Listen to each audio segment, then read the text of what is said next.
We're going to dig a little deeper now into what Terry was talking about. Canada is looking to diversify not only with other countries, but within our own borders too.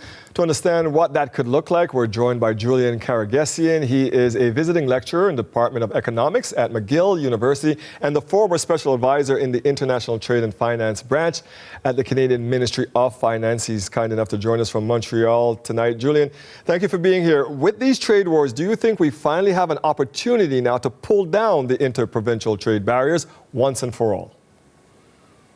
I do. It's a great opportunity to do all kinds of things. It's if you have a partner that is threatening to tear up a trade agreement and also threatening to disrupt 75 years of increasing economic integration, and we can't control what President Trump does, we can only control what we do, then we have an opportunity to tear down provincial trade barriers and also to tear down other kinds of barriers and trade with the rest of the world, which we do, but we can do more of. The Canadian Federation of Independent Business estimated last July that removing the interprovincial trade barriers could boost the economy by $200 billion. Why is this not incentive enough to do this? Well, I'm not sure how they got that number. I'm sure their approach was well-intentioned. $200 billion on an economy of whatever, 2.7 trillion Canadian dollars, about 2 trillion US dollars. $200 billion seems to be, to me, a very large number. I don't know, perhaps they have a model that generated that number, but the idea that we can gain $200 billion by trading more internally, it just seems a very large number to me. It's like if that's US dollars, that's 10% of our GDP. If it's not US dollars, it's it's less than 10%, but that's a large number. The assumption, like if we just take a common sense approach and ask, well, how much more can we trade with each other? We can certainly, by removing all the provincial requirements for certifications, for professional enthusiasts, we can definitely gain efficiencies. It just seems that 200 billion is excessive, and I'll say why. About 70% of our exports are energy, raw materials, and intermediate goods. So we're part of the North American supply chain. And so it's not like if this trade is disrupted, the exporters of these raw materials, energy, and intermediate goods can then just sell them to the rest of the country.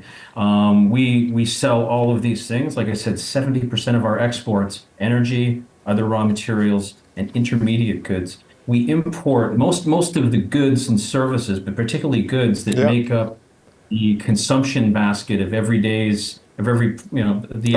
person. Shopping. Like those are imported goods. We import them either directly from the United States or through the United States or from China or Europe. And so removing interprovincial trade barriers, it's a priority, but we don't make a lot of these finished goods. Industries then? What industries hold the most promise for Canada then in terms of new interprovincial trade opportunities, do you think? I think it ranges from at one end, if we had pipelines across the country, it would be energy. And also if government procurement, we'd gain efficiencies if there were no barriers whatsoever to to suppliers from different provinces being able to compete for any kind of public procurement in any of the provinces. If we had removed all the disincentives for professionals to move around the country, that would be a productivity gain. But at the same time, I just don't see $200 billion there. I don't even see $100 billion of gains there. But we need to do it. Maybe it's 50 billion, but I don't see where it could be 10% of our GDP. Let's talk about the rest of the world then. Could these tariffs be an opportunity for us then to branch out to other countries? Absolutely. Think about how many people are in East Asia and South Asia. What is 2/3 of the world's population? An increasing share of global economic activity is in East Asia, in China, in Korea, in India, in the Philippines.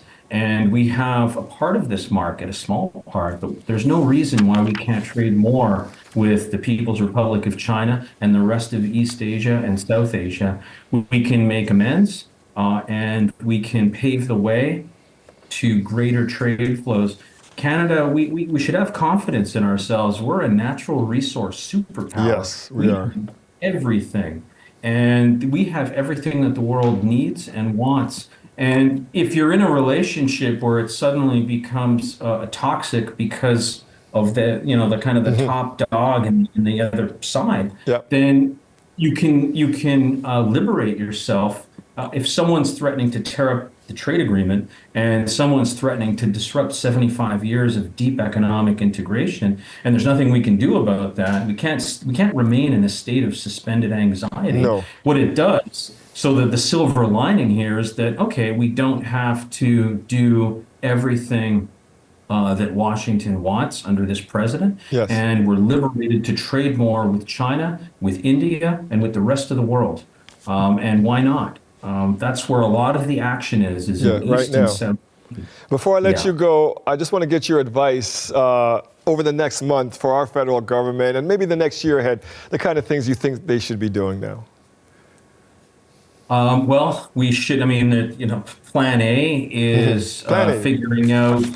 Plan A is figuring out. Well, maybe there's three Plan A's. The first part of Plan A is really trying to figure out exactly what's motivating President Trump to do the things that he's doing to such a close friend and partner.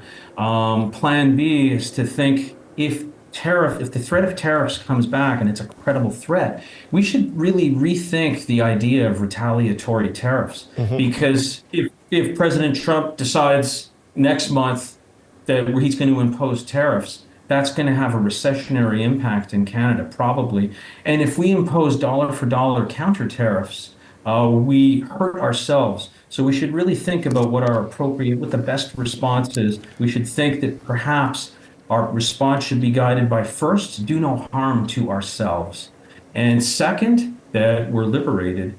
And third, why would we want to harm Americans when we could have another type of response?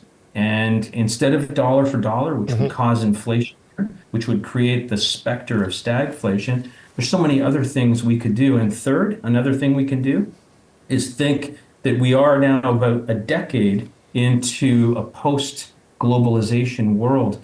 And perhaps we need a post-globalization national industrial policy to reindustrialize our country. We deindustrialized our country, so did the Americans, so did the Brits.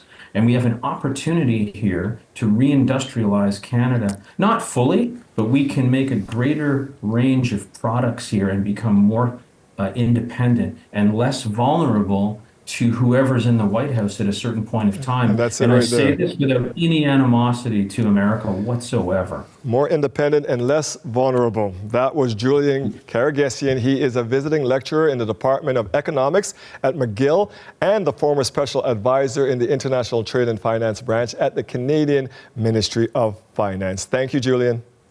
Thank you for having me.